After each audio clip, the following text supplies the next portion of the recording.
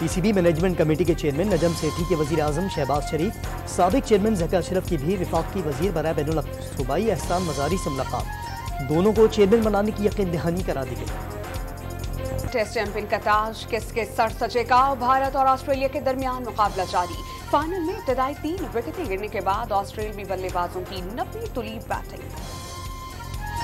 بلوچستان کے ضلع بارکھان میں شدید بارش، بلوچستان اور پنجاب کو ملانے والی قومی شاہراہ پر لینڈ سلائیڈنگ، گاڑیوں کی قطاریں لگ گئیں، مسافروں اور ٹرانسپورٹرز کو پریشانی کا سامنا، مری میں بھی طوفانی ہواؤں کے ساتھ موسلادھار بارش اور ژالہ باری، ضلع انتظامیہ کا سیاحوں سے غیر ضروری سفر نہ کرنے کی اپیل۔ بخارا عرب میں باہ پر جوائے طوفان بن گیا، کراچی سے 1400 کلومیٹر دور آئندہ 36 گھنٹے کے دوران شدت اختیار کرے گا۔ پاکستان کے کسی بھی ساحلی علاقے کو طوفان سے کوئی خطرہ لاحق نہیں، محکمہ موسمیات کا دعویٰ۔